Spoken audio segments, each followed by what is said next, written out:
प्रश्न आपके सामने ये है, कहता है कि लिंग और विकास सामाजिक एवं संस्थागत परिवर्तन को प्रभावित करने के लिए सभी महिलाओं एवं पुरुषों के लिए किए गए या पुरुषों के लिए गए निर्णय कार्यों में क्या दिखाता है? परोपकारी कार्य दिखाता है, लैंगिक समानता दिखाता है, या आर्थिक समावेशन दिखाता है, या राजनीतिक एकता को दर्शाता है? क्या यहाँ पे करेक्ट ऑप्शन होगा? और आज ही आप लोगों ने यहाँ पर बातचीत भी किया है। ओके, टॉपिक हम लोगों ने आज कवर कर लिया है, जेंडर और डेवलपमेंट को, यानी लिंग और विकास का टॉपिक कवर कर लिया। इसी के संबंध में हम लोग प्रश्न को देख रहे हैं यहाँ पर, ठीक है। हालांकि टॉपिक यूजीसी नेट का है, लेकिन डीएसएसबी के सिलेबस में भी ये पॉइंट मेंशन है। तो इस प्रश्न का जवाब अगर ऑप्शन नंबर अगर आप बी को दे रहे हैं, लैंगिक समानता, तो फिर करेक्ट जवाब दे रहे हैं। ऑप्शन नंबर बी आपका सत्य जवाब माना जाएगा। सहमत हैं आप सभी लोग बी ऑप्शन से? बताइए। जी सर। चलिए, फिर तो बहुत अच्छी बात है। अगर कोई डाउट वगैरह भी हो तो आप पूछ सकते हो, लेकिन फिर भी मैं आपको एक लाइन में ये बात बता देना चाहता हूं कि लिंग और विकास जो है सामाजिक एवं संस्थागत परिवर्तन को प्रभावित करने के लिए सभी महिलाओं और पुरुषों के लिए किए गए निर्णय कार्यों में लैंगिक समानता को दिखाता है, जिसे समाज के लिए महत्वपूर्ण माना जाता है और सतत विकास की ओर अग्रसर होता है। सही जवाब ऑप्शन नंबर बी आपका करेक्ट होगा, ठीक है। चलिए क्वेश्चन नंबर सेकंड पर बात करते हैं, दूसरे सवाल की तरफ रुख करते हैं। दूसरा सवाल कहता है कि शिक्षा आज के जीवन का महत्वपूर्ण अंग है। भारत सरकार एवं विभिन्न राज्य सरकारों ने शिक्षा के महत्व को स्वीकारते हुए क्या संचालित किया है?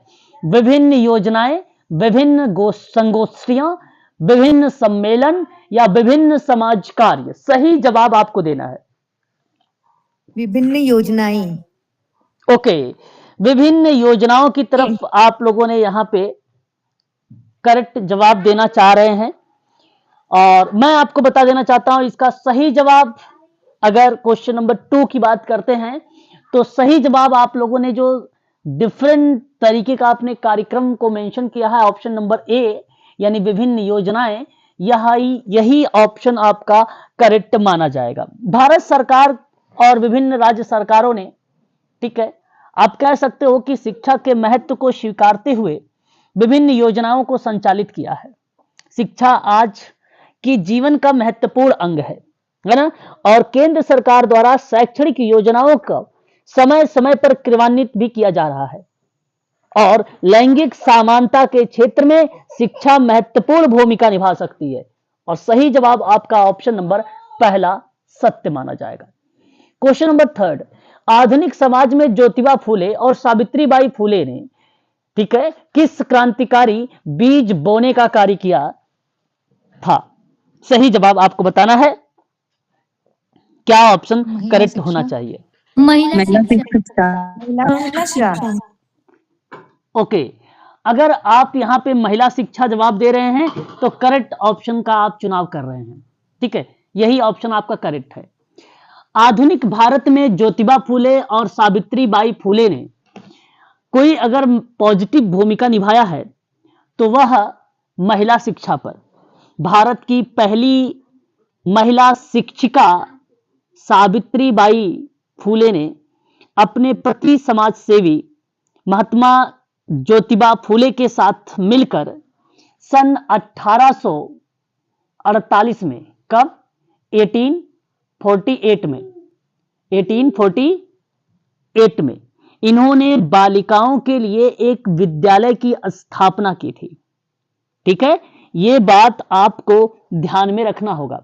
आपको बता दें कि 19वीं सदी के समाज सुधारकों में शामिल सावित्रीबाई फूले और ज्योतिबा राव की कम उम्र में हुई शादी का कथित तौर पर मजाक उड़ाने के लिए महाराष्ट्र के राज्यपाल की आलोचना की गई थी। महात्मा ज्योतिबा राव और सावित्रीबाई फूले की गिनती भारत के सामाजिक और शैक्षिक इतिहास में एक असाधारण युगल के रूप में जानी जाती है, एक साधारण कपल के रूप में, असाधारण कपल के रूप में जानी जाती है। इन्होंने महिला शिक्षा और सशक्तिकरण की दिशा में तथा जाति एवं लिंग आधारित भेदभाव को समाप्त करने में पथ प्रदर्शक का कार्य किया है। कौन? सावित्रीबाई फुले और ज्योतिबाबाई फुले। याद रखिएगा, वर्ष 1840 में जब बाल विवाह एक सामान्य बात थी, तो उस समय 10 साल की उम्र में सावित्रीबाई का विवाह ज्योतिबा राव से कर दिया गया था, जो कि उस समय 13 वर्ष के थे ज्योतिबा राव फूले। बाद में या उस समय की बात करें तो इसी जोड़े ने बाल विवाह का विरोध किया और विधवा पुनर्विवाह का भी वकालत की थी। ठीक है, तो याद रखिएगा, वर्ष 1841 में अगर हम बात करते हैं तो फूले का दाखिला 1841 में ज्योतिबाबाई फूले का दाखिला Scottish missionary high school Pune में हुआ था, जहां उन्होंने अपनी एजुकेशन जो है पूरी की थी, है ना। एजुकेशन, गुलामगिरी इनकी एक बहुत ही महत्वपूर्ण पुस्तक रही है, गुलामगिरी। और वो किताब कब आई थी गुलामगिरी? तो 1873 में पुस्तक आई थी। महात्मा की उपाधि इनको कब मिला था? तो 11 मई 1888 को 1888 को महाराष्ट्र के सामाजिक कार्यकर्ता विठल राव कृष्ण जी वाडेकर द्वारा उन्हें महात्मा की उपाधि से सम्मानित भी किया गया था। ठीक है, इतनी बातें आप लोगों को ध्यान में रखना होगा। चलिए आगे बढ़ते हैं और अगले सवाल की तरफ रुख करेंगे। ज्योतिबा फूले एवं सावित्रीबाई फूले के प्रयासों से बालिकाओं के लिए पहली पाठशाला कहां खोली गई थी?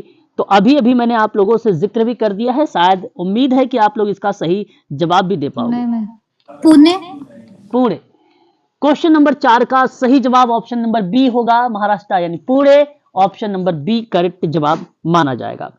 1850 के दशक में फूले दंपत्ति ने 2 शैक्षिक ट्रस्टों की शुरुआत की थी। कितने शैक्षिक ट्रस्ट थे? 2। एक था जो है नेटिव फीमेल स्कूल पुणे में, ठीक है, पुणे में, और the society for promoting the education of Mahar, जिसके तहत कई स्कूल को भी शामिल कर लिया गया था, यानी उसको विलय कर लिया गया था। ठीक है, तो ये बात ध्यान रखिएगा। और आपको बता दें एक और तथ्य, 1853 में उन्होंने गर्भवती विधवाओं के लिए सुरक्षित प्रसव हेतु सामाजिक मानदंडों के कारण शिशु हत्या की प्रथा को समाप्त करने के लिए एक देखभाल केंद्र भी ओपन किया था, यानी खोला था। ठीक है, याद रखिएगा, प्रश्न बनता है कि बाल हत्या प्रतिबंधन गृह यानी शिशु हत्या निवारण गृह उनके ही घर में शुरू हुआ, तो ये किसके द्वारा शुरू किया गया था?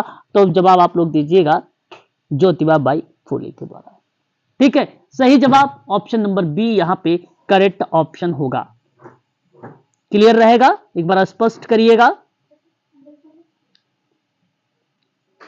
प्लीज। जाति विरोध आंदोलन पर इन्होंने बात किया है, ठीक है, सत्यशोधक समाज को लेकर।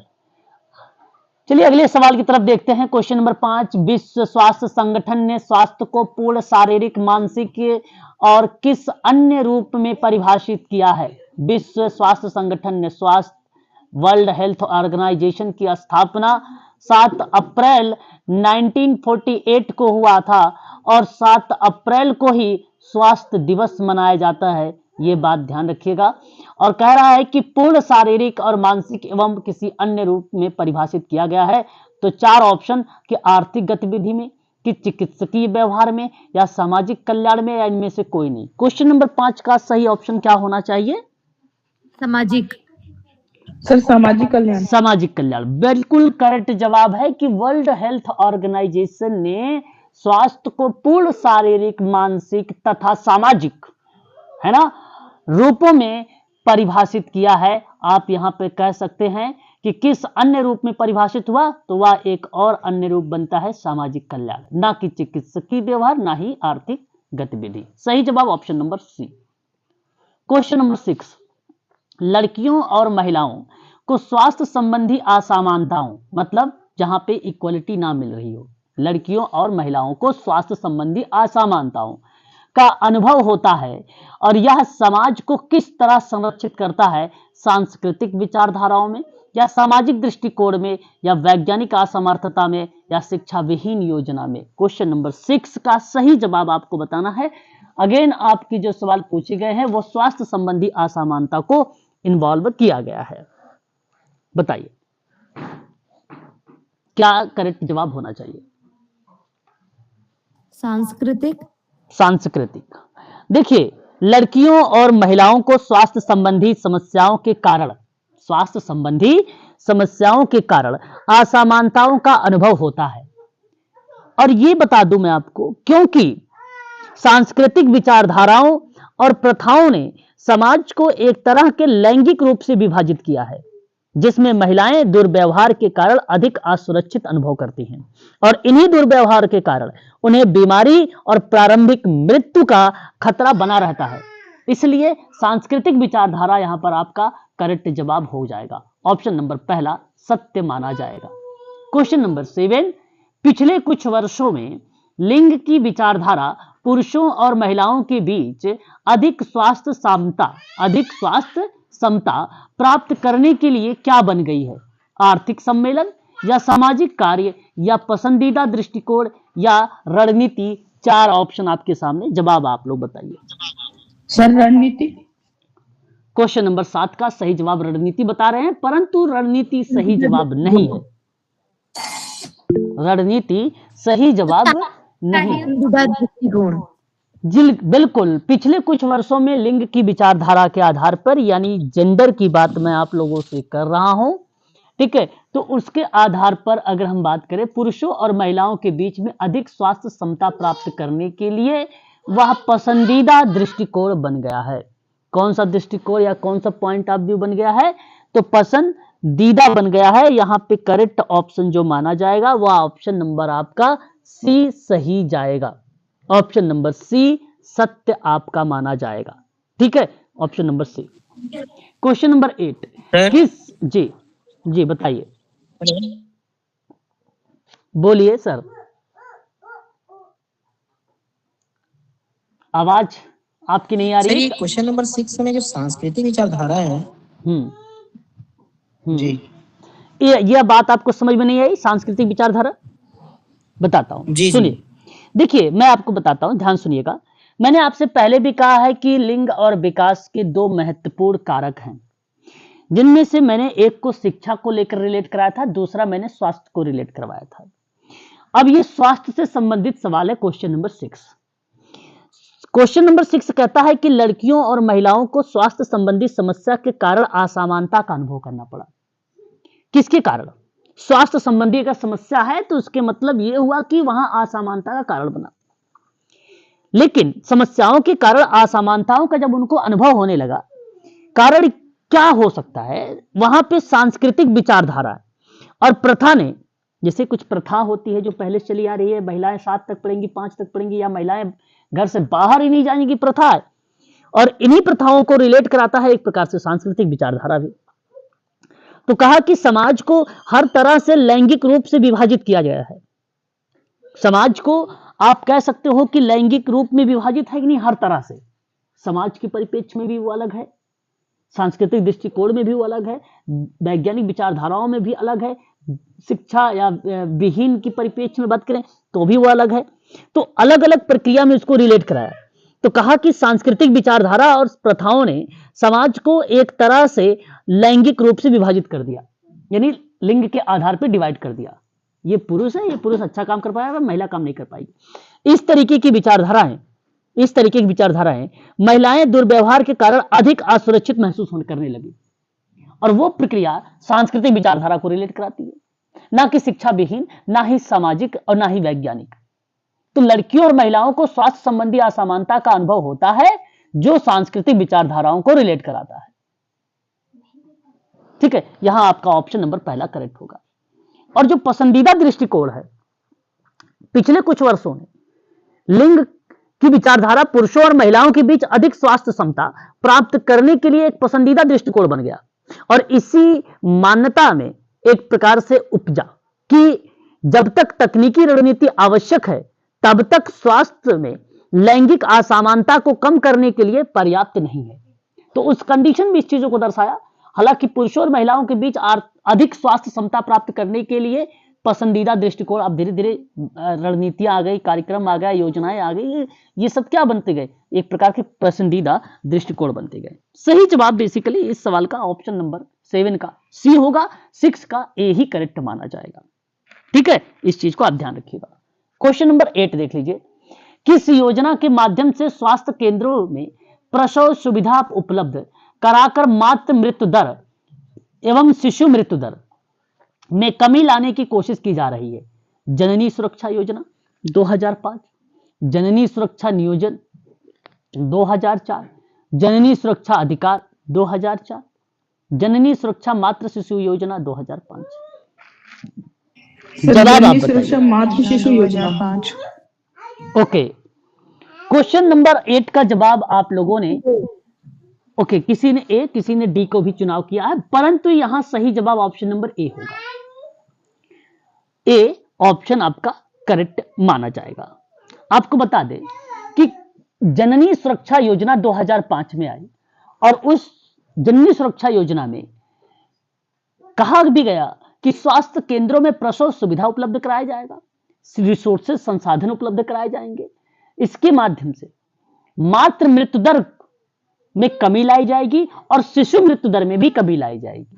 ऐसा प्रयास किया जाएगा जननी सुरक्षा योजना के अंतर्गत। ये इसका बेसिकली उद्देश्य आप कह लीजिए या आप इसका लक्ष्य कह लीजिए, बात दोनों एक ही के रूप में रिप्रेजेंट होता है। ऑप्शन पहला आपका यहां पे करेक्ट होगा। क्वेश्चन नंबर 9, सैद्धांतिक दृष्टि से सांस्कृतिक ढांचे में निहित लिंग की धारणा के विचार का प्रयोग किस संदर्भ में किया गया है? जवाब आपको बताना है। जवाब बताइए। सैद्धांतिक दृष्टि से सांस्कृतिक ढांचे में निहित लिंग की धारणा किस ऑप्शन नंबर विचार ए। का प्रयोग किस संदर्भ में प्रयोग किया गया है? तो वह सही जवाब हो जाएगा विश्लेषणात्मक। क्या हो जाएगा? विश्लेषणात्मक। यानी आपका जो ऑप्शन जा रहा है वो पहला ऑप्शन आपका करेक्ट माना जाएगा। विश्लेषणात्मक ही एक ऐसा संदर्भ है जहां सैद्धांतिक दृष्टि से और सांस्कृतिक ढांचे में निहित जेंडर की धारणा की विचारधाराओं का प्रयोग किया गया है, क्योंकि भाई पता कर देता है, स्पष्ट कर देता है ये महिला और पुरुष, इन शब्दों को ये रिप्रेजेंट कर देता है। इसी तरीके की चीजों को ये प्रस्तुत करता है। तो लिंग की विचारधारा यह दृष्टिकोण प्रदर्शित करती है कि उचित नीति विकास, प्रोग्रामिंग, व्यवस्थित लिंग विश्लेषण और कार्यों के क्रियान्वयन के माध्यम से महिलाओं और पुरुषों के बीच संसाधनों का वितरण उचित माध्यम से किया जा सके। इस तरीके की प्रक्रिया जो है इसके अंतर्गत इन्वॉल्व होती है और ऑप्शन नंबर पहला आपका सही जाता है। Question number hello 10। सर, जी सर ये क्लास खत्म होने के बाद दोनों क्लास सेंड कर दीजिएगा, क्योंकि मैं लाइव क्लास नहीं कर सकती, मैं टाइफाइड से ग्रसित हूँ इसलिए। ठीक है, सेंड कर देंगे, ग्रुप में हमेशा सेंड करता हूं मैडम, है ना? ठीक है, चलिए नहीं आगे सर, बढ़ते हैं। आप ही कर देंगे तो मैं बाद में देख लूंगी, क्योंकि मुझे थोड़ी सी प्रॉब्लम हो रही है, इस वजह से मैं कर नहीं पा रही हूँ। ठीक है ठीक है ठीक है ठीक है। ओके, चलिए। Thank you sir. Question number 10, लिंग यानी जेंडर एक महत्वपूर्ण समाजशास्त्रीय रचना है, इसका सर जी? किस पर जी? सर ये 9 वाले क्वेश्चन में जो जो ऑप्शन है अवसरात्मक, मनोवात्मक, अच्छा विविधात्मक, अच्छा, इसको थोड़ा elaborate करेंगे क्या? क्या बिल्कुल चीज़ है? बिल्कुल बिल्कुल बता देंगे, सारे ऑप्शनों के बारे में बता देंगे आपको। देखिए यहाँ पे जैसे अगर मैं बात करूं अवसरात्मक शब्द को लेकर, अवसरात्मक का मतलब जैसे कि आप सब भली भांति तरीके से रूबरू भी होंगे, जानते भी होंगे, जहां पे हम एक प्रकार से लोगों को अवसर देने की बात करते हैं। अवसरात्मक शब्द उसी शब्द को रिलेट करता है जहां हम अवसर देने की बात करते हैं, है ना?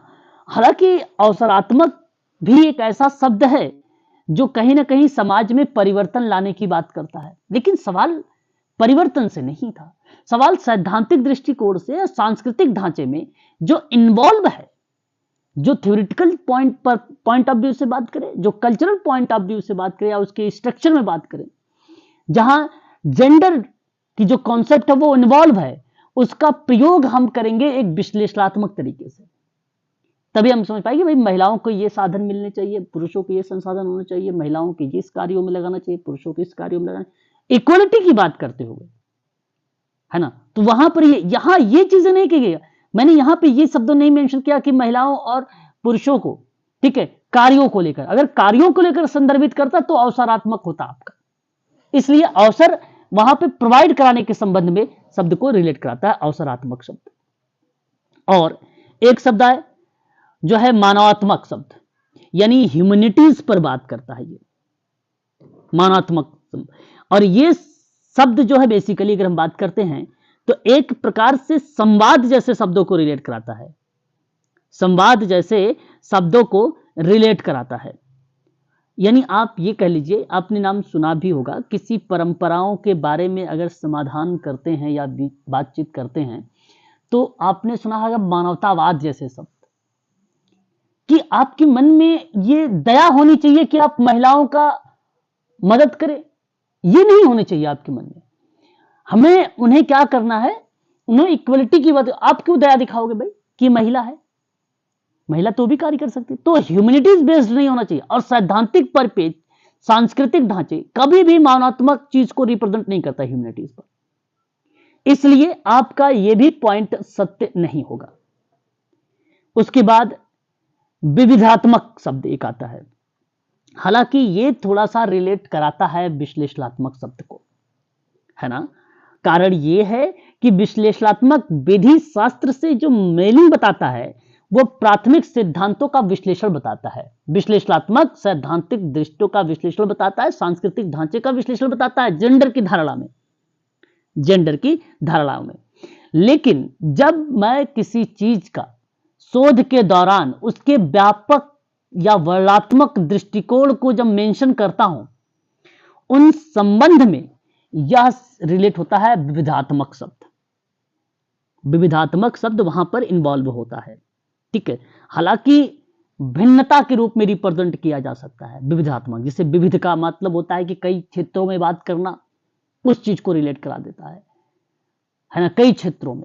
तो लिंग की धारणा या विचारधारा एक ही चीजों में रिलेट होती है, वो भी विश्लेषणात्मक संदर्भ में, और सैद्धांतिक दृष्टिकोण से या आप सांस्कृतिक दृष्टिकोण से आप यहां पे इन्वॉल्व कर सकते हो। तो सही जवाब ऑप्शन नंबर जो जाएगा वो पहला ही आपका करेक्ट माना जाएगा। क्वेश्चन नंबर 10, जेंडर एक महत्वपूर्ण समाजशास्त्रीय रचना है, इसका किस पर गहरा प्रभाव पड़ता है, इसका किस पर गहरा प्रभाव पड़ता है?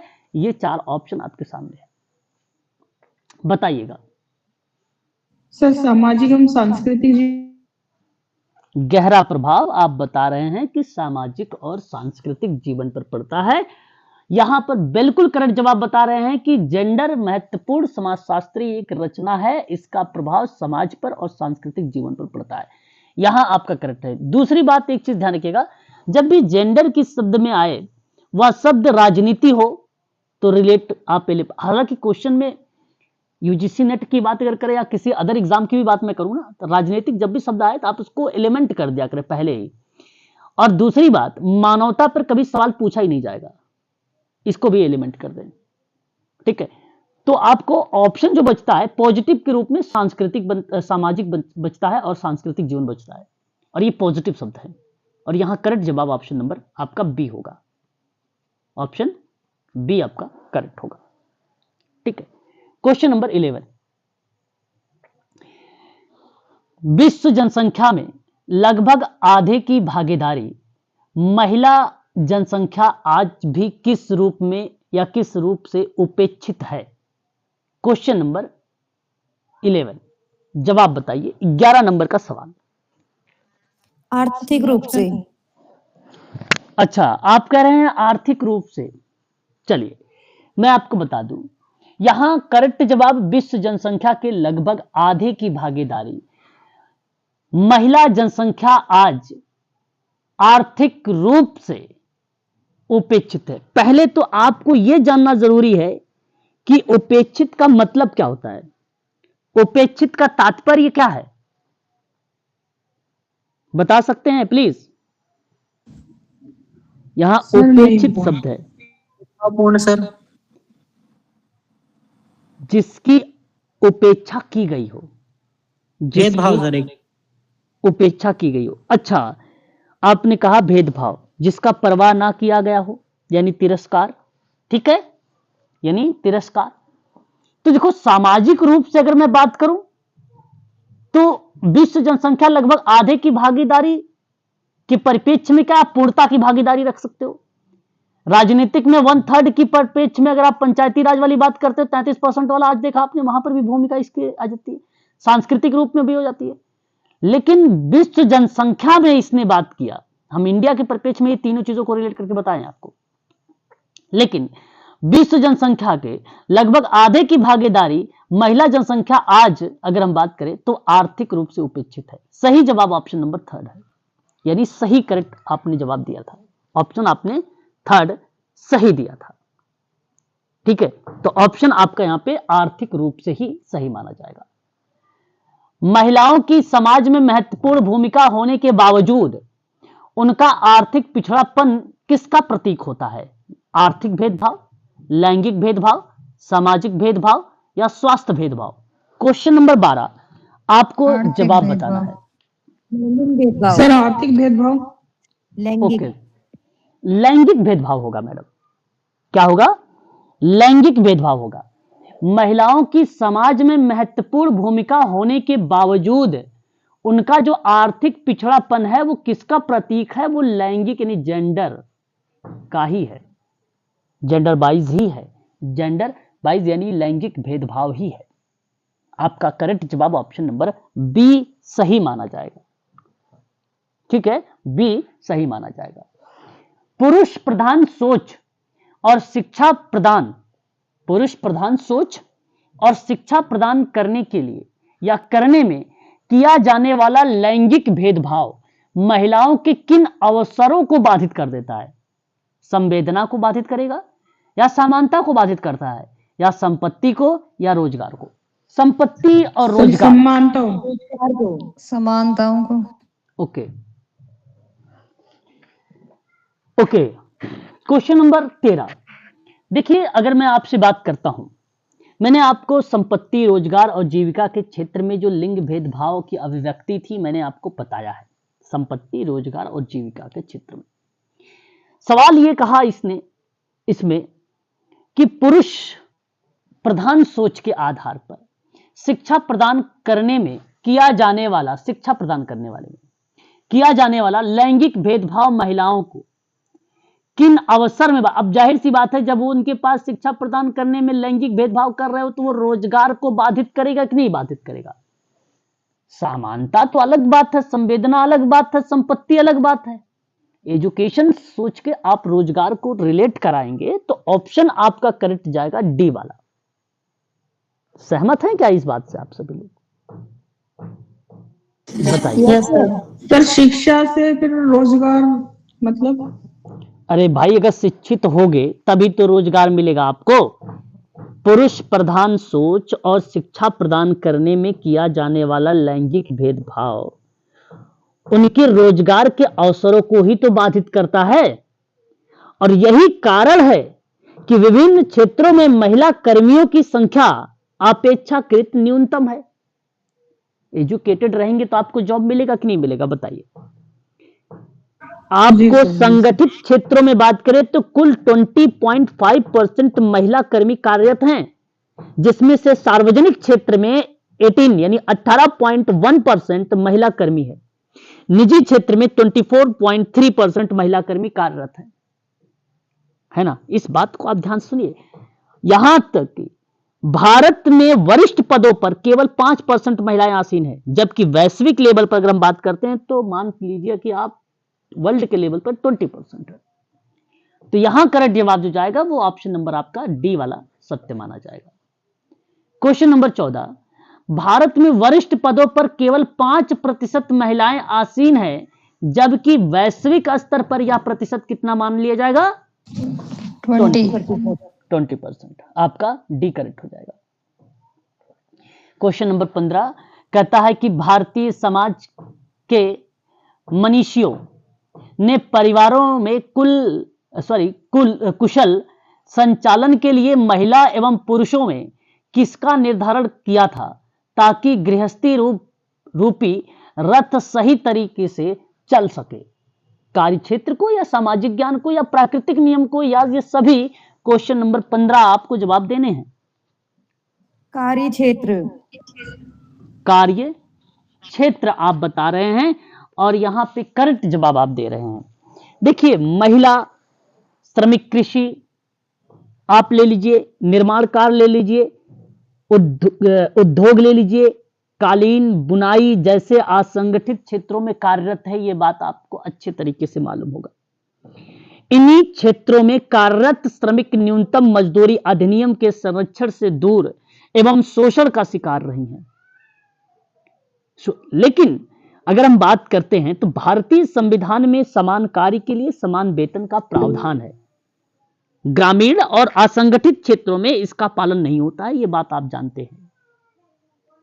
तो भारतीय समाज के मनीषियों ने परिवार के कुशल संचालन के लिए महिला एवं पुरुषों के कार्य क्षेत्रों का निर्धारण जो है किया था ताकि गृहस्थी रूपी रथ संतुलित बनाए या बनते हुए जीवन पथ पर अग्रसर हो सके।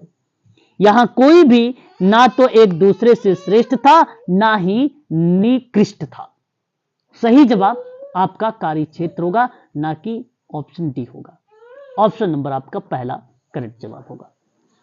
ठीक है, यह बात ध्यान रखिएगा।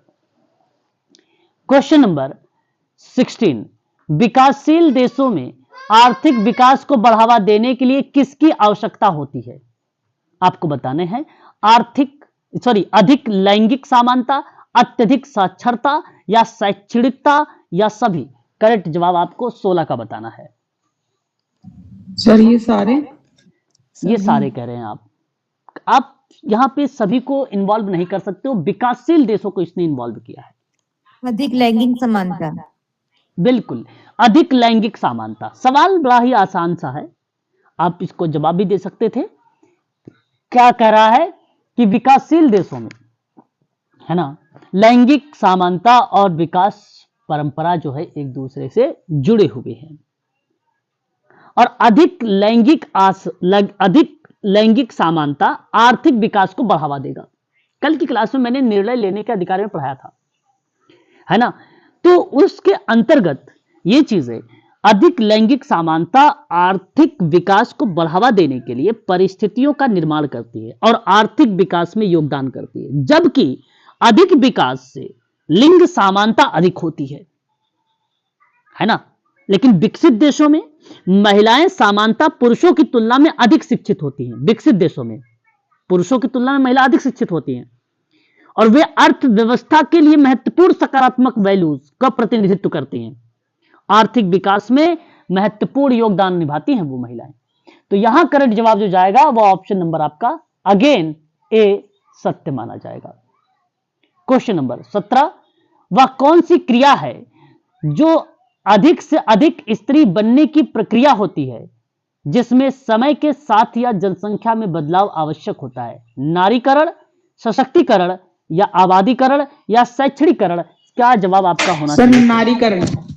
नारीकरण। करेक्ट जवाब ऑप्शन नंबर आपका ए हो जाएगा, नारीकरण।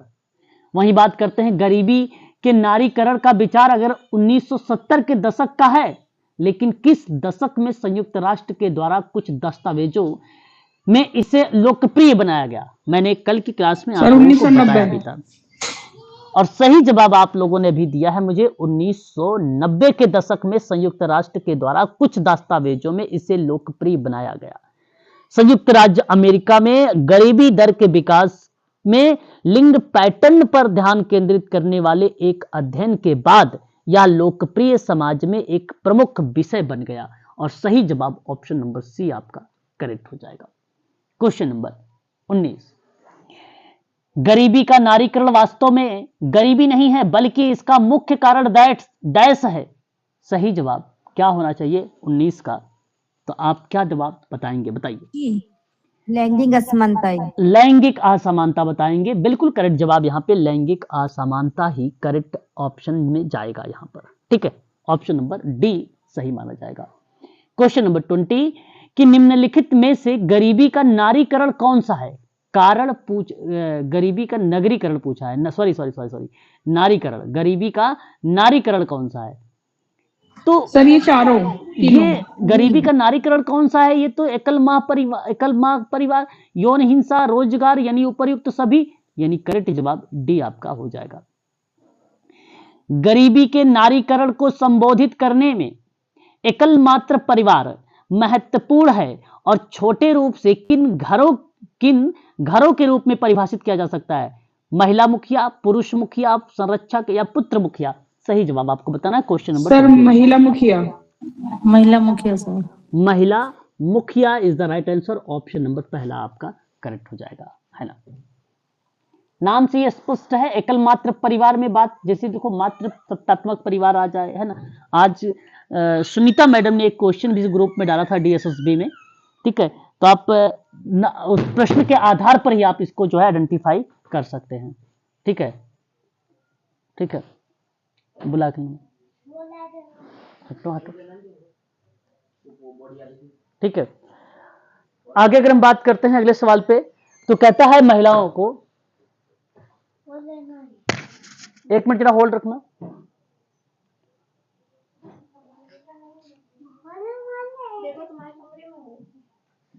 बॉल तो वहीं गई है तुम्हारे पास, कहाँ रखा तूने बॉल? बड़ी वाली बॉल मांगो।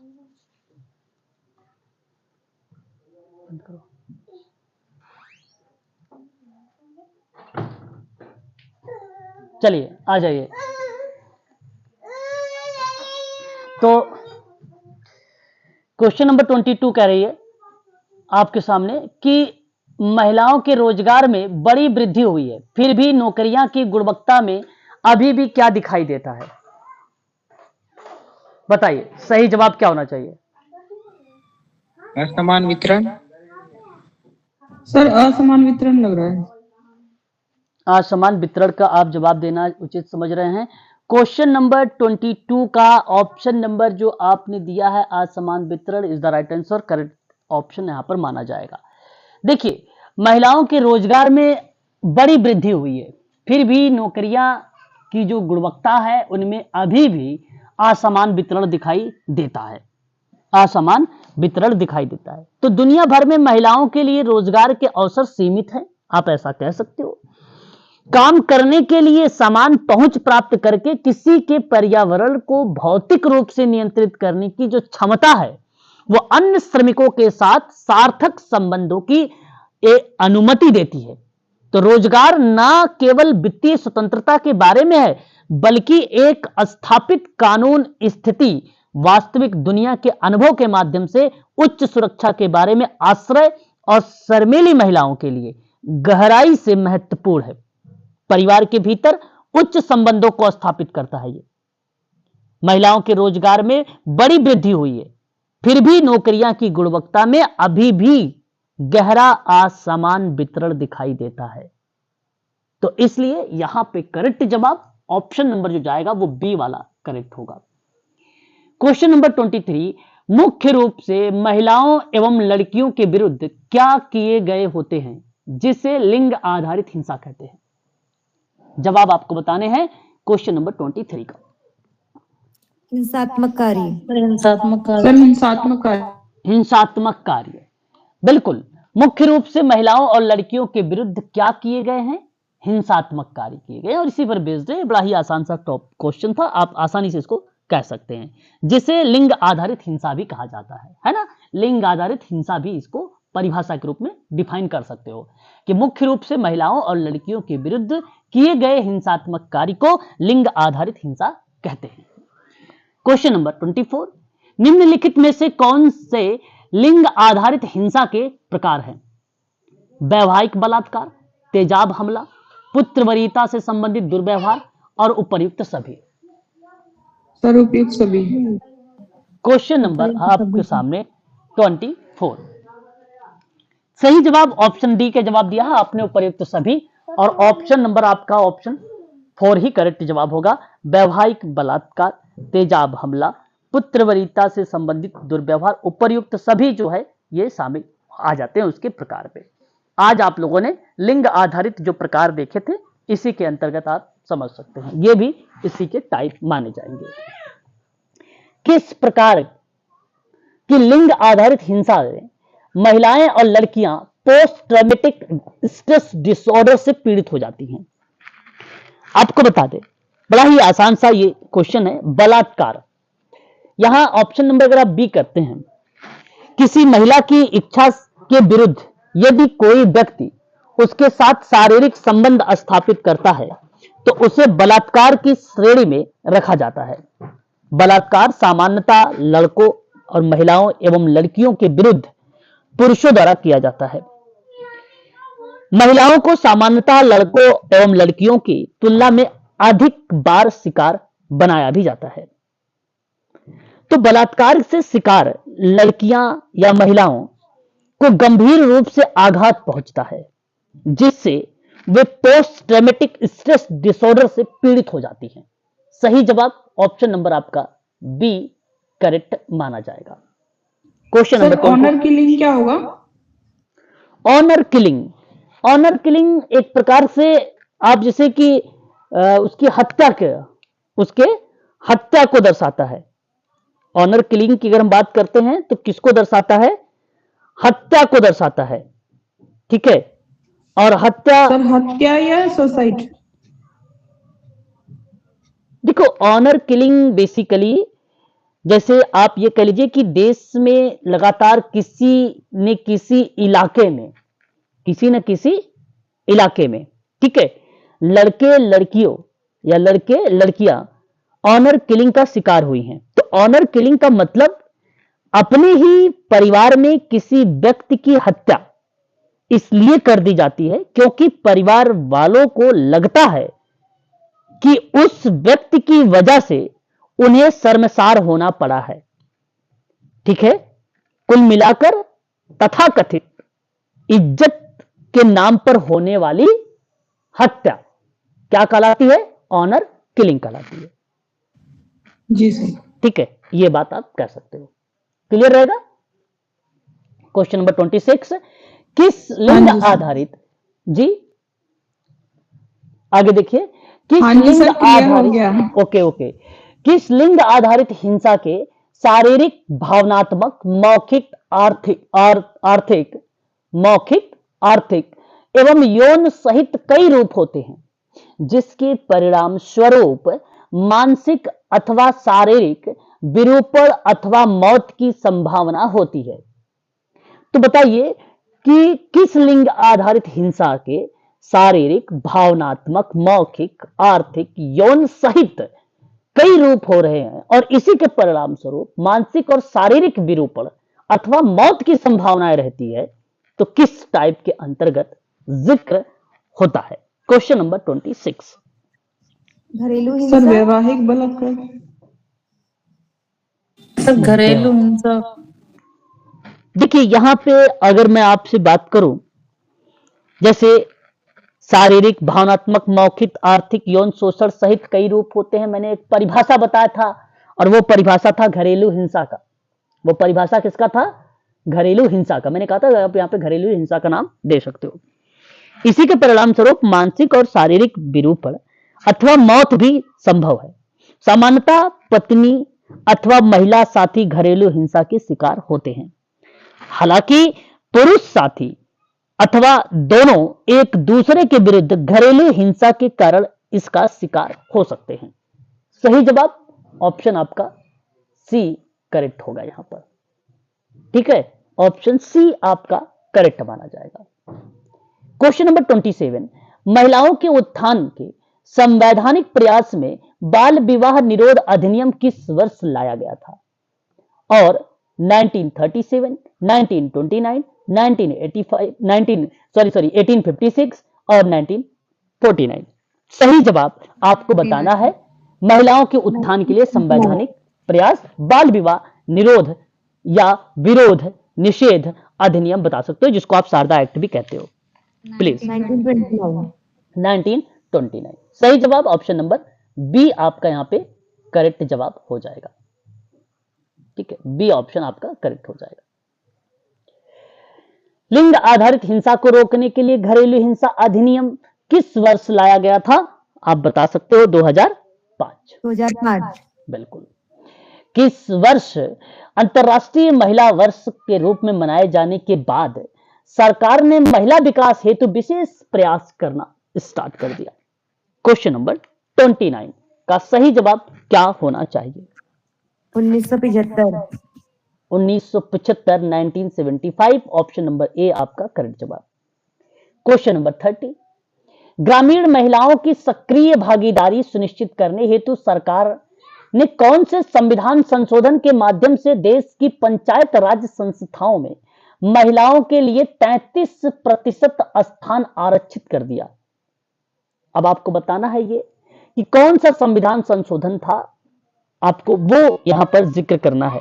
प्लीज एक बार स्पष्टीकरण करें अवश्य। 73वां संविधान संशोधन। 73वां संविधान संशोधन का नाम आपने यहाँ पे जिक्र किया। और भी बच्चों का मैं यहाँ पे जवाब जानना उचित समझूंगा क्वेश्चन नंबर 30 का। 49।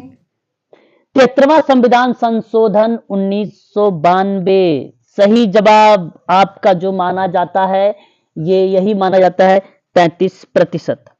33%। कौन सा? 73वां। ठीक है। देखिए भारत में पंचायती राज व्यवस्था लागू करने की दिशा में एक बहुत बड़ा कदम उठाया था। आपको मैंने पढ़ा चुका हूं स्थानीय स्वशासन के बारे में। ठीक है। और स्थानीय स्वशासन के दौरान में मैंने वहां पर जिक्र आप लोगों से किया था। ठीक है। 33। और अभी देखो हाल ही में इससे सवाल भी पूछा गया दिसंबर में। उम्मीद है कि अगर आप लोगों ने दिसंबर का पेपर जिन्होंने दिया होगा उनको पता होगा पूछा गया था या नहीं पूछा गया था। महिलाओं के आरक्षण को लेकर बातचीत हुई थी या नहीं की गई थी? हुई थी। कितना था? कितना? 1/3? 1/3 तो वही तो रिप्रेजेंट हो रहा है 33% को। और यहां पर आपका सही जवाब ऑप्शन नंबर बी आपका करेक्ट माना जाएगा। ठीक है। तो याद रखिए 73वां संविधान संशोधन पंचायती राज संस्थान का गठन एक अधिनियम 1992 के द्वारा किया गया और इसी अधिनियम के द्वारा भारतीय संविधान में एक नया भाग जोड़ा भी गया, भाग 9। ठीक है। और उसके अंतर्गत भी आपको बता दूं कई प्रावधान भी शामिल हुए। 243 से लेकर 243 ओ तक के प्रावधान को भी संचालित किया गया था। ठीक है। और ये 11वीं अनुसूची में भी शामिल किया गया है और इसमें पंचायतों के 29 कार्यात्मक विषय बताए गए हैं। 29 कार्यात्मक विषय बताए गए हैं। 74वें संविधान संशोधन में भी शहरी स्थानीय सरकारों का गठन हुआ 1992 में, लेकिन 1 जून 1993 को वो लागू हुआ। 93 को लागू हुआ। भाग 9 का ए जोड़ा गया। 9 का ए जोड़ा गया। अनुच्छेद 243 से लेकर 243 तक जोड़ा गया।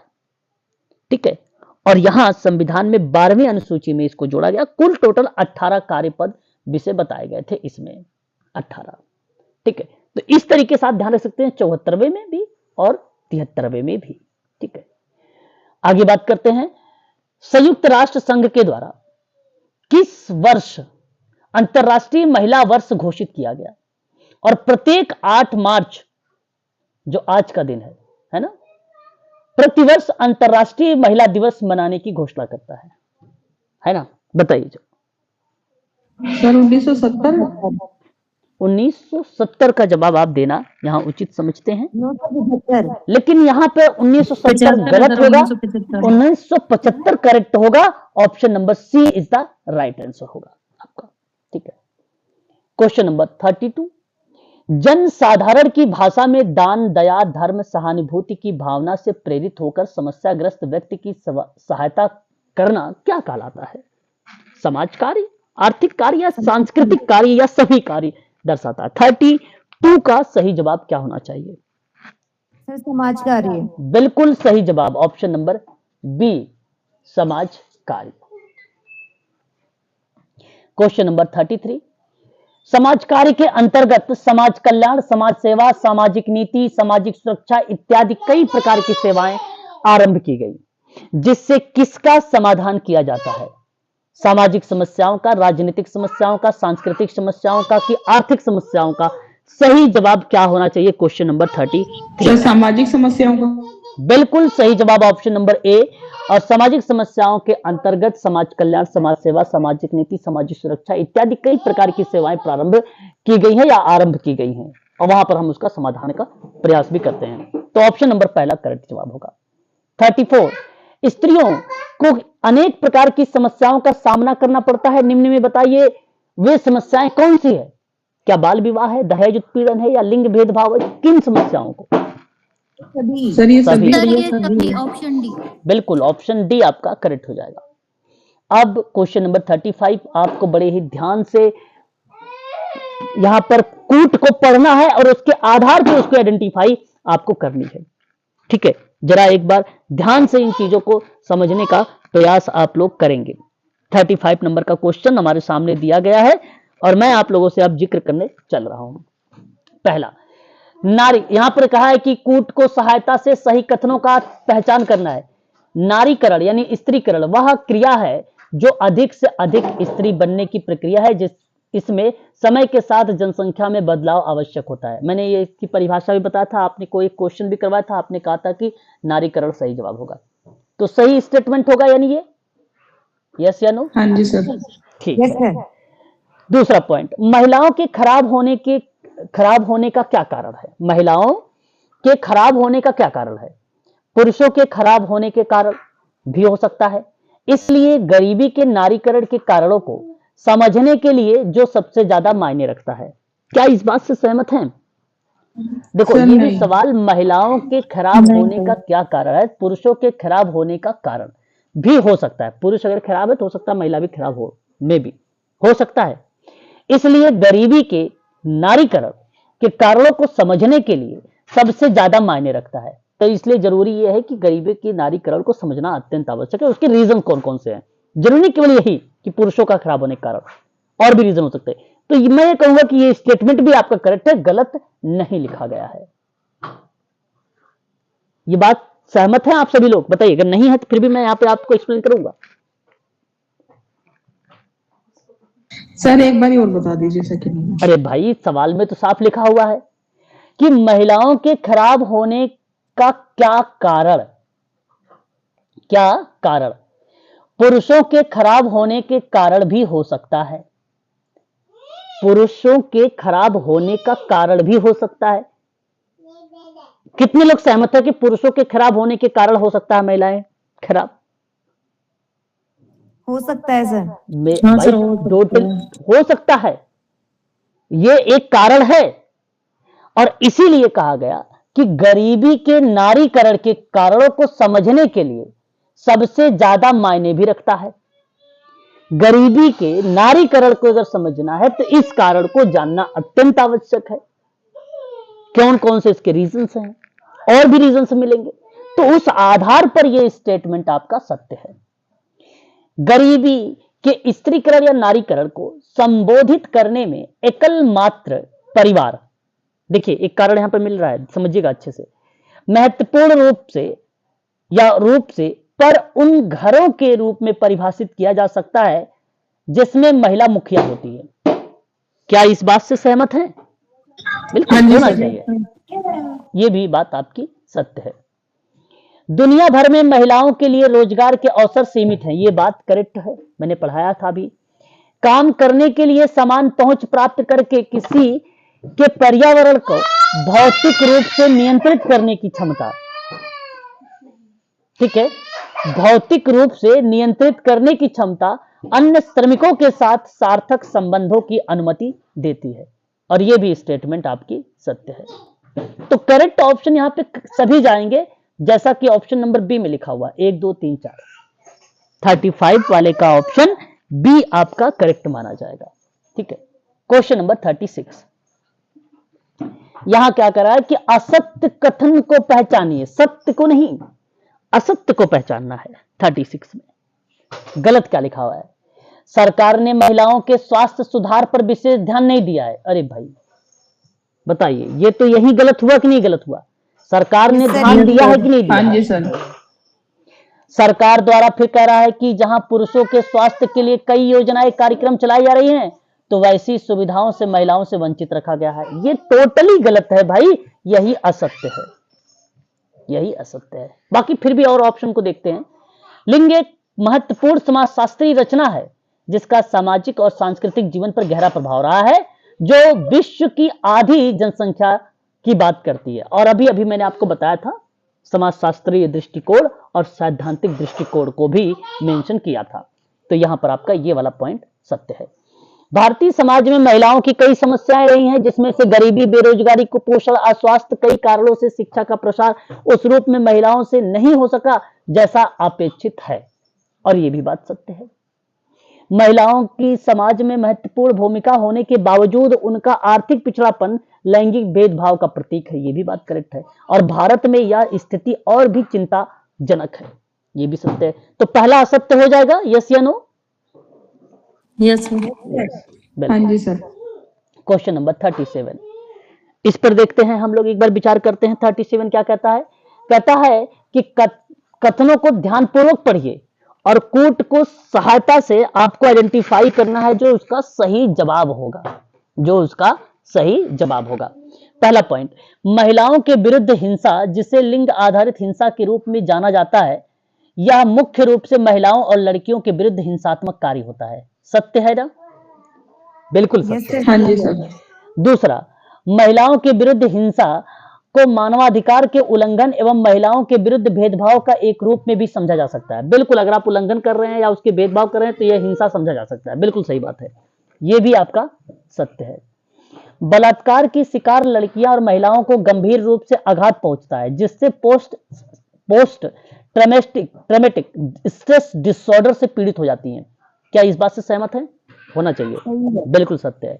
हाँ जी ये सर। कहता है कि घरेलू हिंसा के शारीरिक और भावनात्मक, आर्थिक और मौखिक और यौन शोषण सहित कई रूप होते हैं, जिसके परिणाम स्वरूप मानसिक और शारीरिक विरूपण अथवा मौत की संभावनाएं बनी रहती है। बिल्कुल ये भी सत्य है। यानी आपके यहाँ पे चारों के चारों पॉइंट जो कूट दिए गए हैं वो सभी के सभी सही है, सभी के सभी सत्य हैं। तो ऑप्शन में आप ढूंढ सकते हो सी वाले ऑप्शन को, 1 2 3 4, यहाँ पे करेक्ट जवाब हो जाएगा।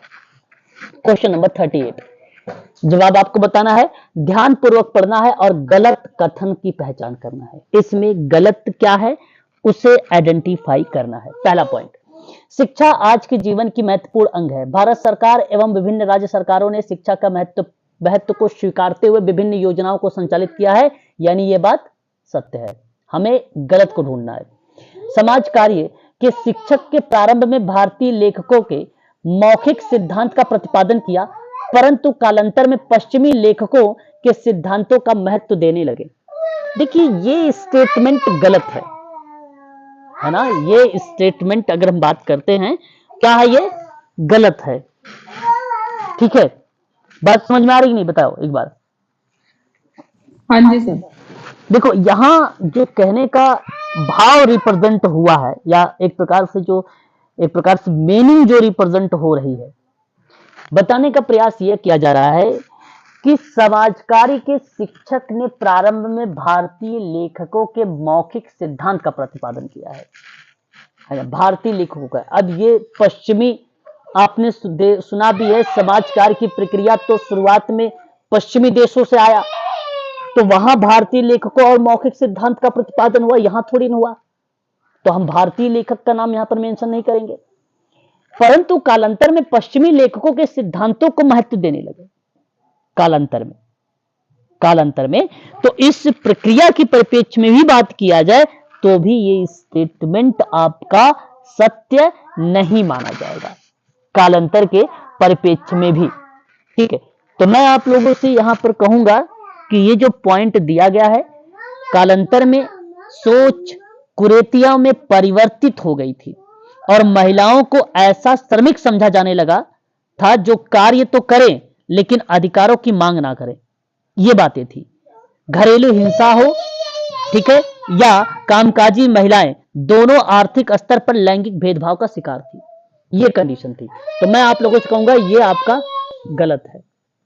WHO ने स्वास्थ्य को शारीरिक, मानसिक, सामाजिक कल्याण की स्थिति को परिभाषित किया, यानी सत्य है। पुरुषों की तुलना में महिलाओं के स्वास्थ्य देखभाल संसाधनों तक कम पहुंच हो, जो लैंगिक असमानता को दर्शाने लगी, ये भी सत्य है। यानी बी वाला असत्य था, यही बी वाला आपका करेक्ट है। ठीक है, तो बस आज के लिए इतना ही रखिए आप सभी लोग।